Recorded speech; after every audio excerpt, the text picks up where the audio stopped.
안녕하십니까 여러분. 공무원 징계 정말 머리 아픈 일이죠. 억울하게 징계를 받기도 하고 과도한 징계로 고통받는 분들도 많습니다. 오늘은 제가 공무원 징계 중에서도 공무원이 절도라는 혐의로 견책 처분을 받은 한 공무원의 이야기를 들려드리려고 합니다. 그런데 이분이 소청심사를 통해 불문경고로 징계가 강경되었습니다. 어떻게 이런 일이 가능했을까요? 오늘 이 흥미진진한 사건의 전말을 파헤치고 공무원 징계, 소청심사에 대한 모든 것을 알려드리도록 하겠습니다. 자, 그럼 시작해 보겠습니다. 이 사건의 주인공 A씨는 모 학교에서 근무하는 성실한 교육 공무원이었습니다. 그런데 어느 날 A씨는 지인을 만나 헤어지고 귀가하던 중 길 옆 쓰레기 수거장 옆에 전동 킥보드가 넘어져 있는 것을 보고 버려진 것인 줄 알고 호기심에 바로 세워 타봤습니다. 그런데 작동이 잘 되기에 그것을 타고 귀가했던 것입니다. 며칠 후 청천벽력 같은 일이 벌어집니다. 바로 전동 킥보드 절도 혐의로 경찰에 입건된 것이죠. 사건 당일 A씨는 귀가하던 중 판단력이 흐려진 상태에서 순간적인 충동을 이기지 못하고 그 킥보드를 타고 집까지 가버린 겁니다. 경찰의 연락을 받은 A씨는 자신의 행동을 후회하고 킥보드를 돌려주려고 했지만 이미 때는 늦었습니다. 킥보드 주인은 이미 경찰에 신고를 한 후였고 A씨는 결국 절도 혐의로 경찰 조사를 받게 됩니다. 이는 공무원으로서의 품위 유지 의무를 위반한 것으로서 징계 절차까지 밟게 되었습니다. 여기서 생각해 볼 점은 공무원의 품위 유지 의무, 이게 뭘까요?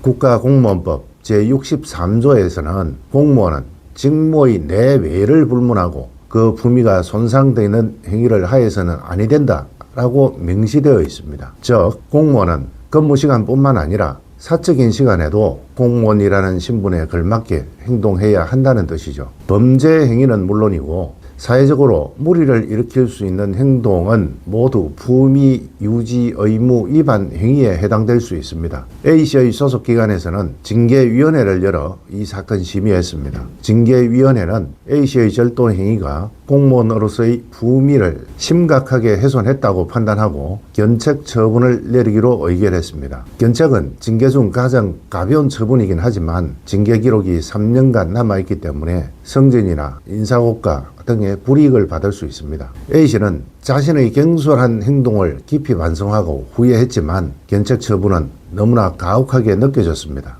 특히 평소 성실하게 근무해왔고 범죄 전력도 없는 A씨였기에 더욱 억울함을 느꼈겠죠. 이대로 주저앉을 수 없었던 A씨는 마지막 희망을 걸고 누리 행정사를 찾아왔습니다. A씨와의 첫 만남을 잊을 수 없습니다. 침울한 얼굴로 저를 찾아온 A씨는 자신의 억울함을 토로하며 눈물을 흘렸습니다. 누리 행정사는 A씨의 이야기를 경청하고 징계 처분이 과연 정당했는지 감경의 가능성은 없는지 면밀히 검토를 시작했습니다. 이에 소청심사를 청구하기로 했습니다. 소청심사란 징계가 부당하다고 생각될 때 소청심사위원회에 이의를 제기하여 다시 한번 심사를 요청할 수 있는 제도죠.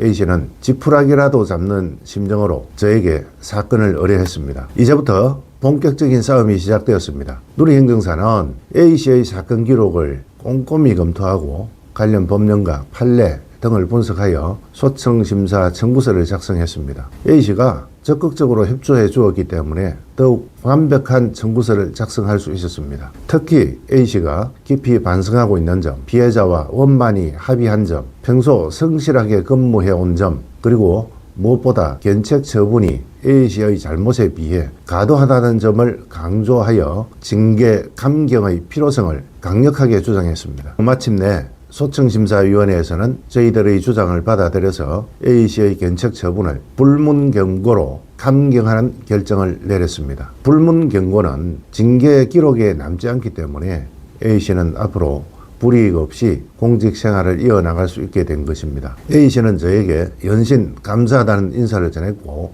저 역시 큰 보람을 느꼈습니다. 이 사건은 우리에게 많은 교훈을 줍니다. 첫째, 공무원은 항상 높은 수준의 도덕성과 품위를 유지해야 한다는 것입니다.